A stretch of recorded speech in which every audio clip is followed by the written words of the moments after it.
Muraho neza, nitwa 2MC. Iki ni ikiganiro impamba y'ubwenge. Kuri wowe urimo kunyumva, ufite ubushobozi bwo gutekereza neza, gusobanukirwa ibibazo mu buryo bufatika kandi bunoze. Rero ukwiye kwiyitaho, kwitekerezaho, kwiyubaha ndetse no kwiyubaka mu bitekerezo byawe. Niyo mpamvu muri iki kiganiro tugiye kugerageza uburyo bwo gufata ibyemezo mu buzima bwacu. Icyo ngusaba wowe urimo kunyumva aka kanya, kora kuri subscribe ubundi twikomereze n'ikiganiro cyacu. Ijambo rya mbere mu magambo y'uno munsi: ntugashake kumva ko watangiye buhoro, ahubwo ugomba guhora utera intambwe yisumbuyeho. Icyo shaka kukubwira, tangira buhoro buhoro, uzagenda utera imbere buhoro buhoro kandi buri munsi. Icya kabiri, ibyo wowe ubwawe utekereza nibyo uba, kandi ibyo ukora nanone nibyo bigaragaza uwo uriwe. Ijambo rya gatatu: ntukareke ngo amakosa yawe ya kera akwime ubushobozi bwo gutera imbere. Oya, ntibikabe. Ahubwo ukwiye kumva ko amakosa yawe ari amasomo, atari intandaro yo gucika intege. Cya kane, ibyiza birarushya ariko biranashoboka ku muntu ushishikaye. Cyo ngira ngo nkubwire, gira umuhate kandi ukore cyane, ushishikaye uzabigeraho. Icya gatanu, nanone menya ko igikomeye si aho uva, ahubwo naho wifuza kugera wowe ubwawe. Bivuze ko nutuza ugakora intego zawe neza, uzabigeraho. Gatandatu, abantu bakomeye si abadafite ibibazo, ahubwo menya ko abakomeye ari bo batsinda ibyo bibazo. Nshaka kukubwira, ntugatinye ibibazo, ahubwo ibyo bibazo bigira inzira yo kubyigiramo no gukura mu bwenge.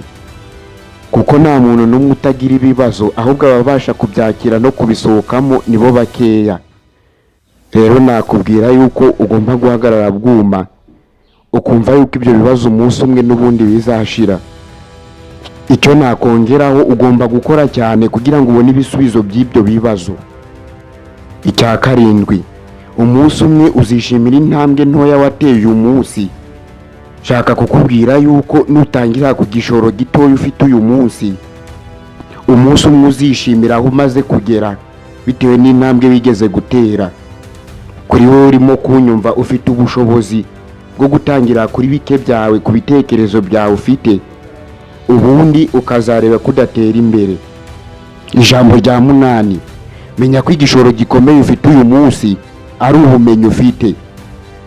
Icyo shaka kukubwira, shyira imbaraga mu kwiga, yaba imyuga cyangwa se ubwenge bwo mu ishuri n'ubumenyi, kuko bizagufasha gukura mu mutwe no mu mufuka kandi byongeyeho.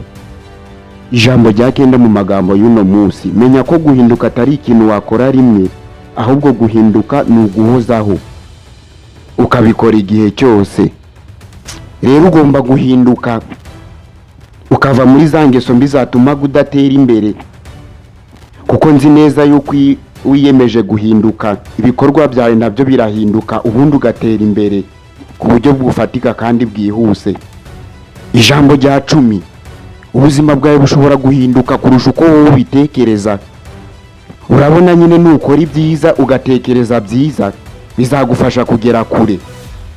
Muri aka kanya icyo nakubwira, tekereza icyagufasha kubigeraho. 11, ntugategereze igihe cyiza cyangwa se gikwiye. Menya ko ibyo ushaka gutangira uyu munsi, ntabwo igihe gikwiye kizaza kitagutegereje. 12, ntugatinye gutsindwa, kuko gutsindwa ari inzira yo kwiga no gukura mu bwenge. Icyo shaka kuvuga, menya ko nta muntu ugera ku bintu bikomeye atarabanje gutsindwa. Ijambo rya 13, kugira ngo ugire icyo uhindura ku buzima bwawe, wa muntu urimo kunyumva aka kanya, tega amatwi nkubwire. Muri aka kanya ugomba guhindura imitekerereze yawe, kuko nutekereza mu buryo bushya uziyumvamo ubushobozi bwo gukora ibirenzeho. Icya 14, amateka ntashobora kugena ahazaza hawe. Umwanzuro w'ahazaza hawe ni wowe ubwawe ugomba kuwifatira. Rero wigendera ku makosa yawe cyangwa se amateka y'umuryango wawe, ni wowe ufite ubushobozi n'urufunguzo bwo guhindura ayo mateka.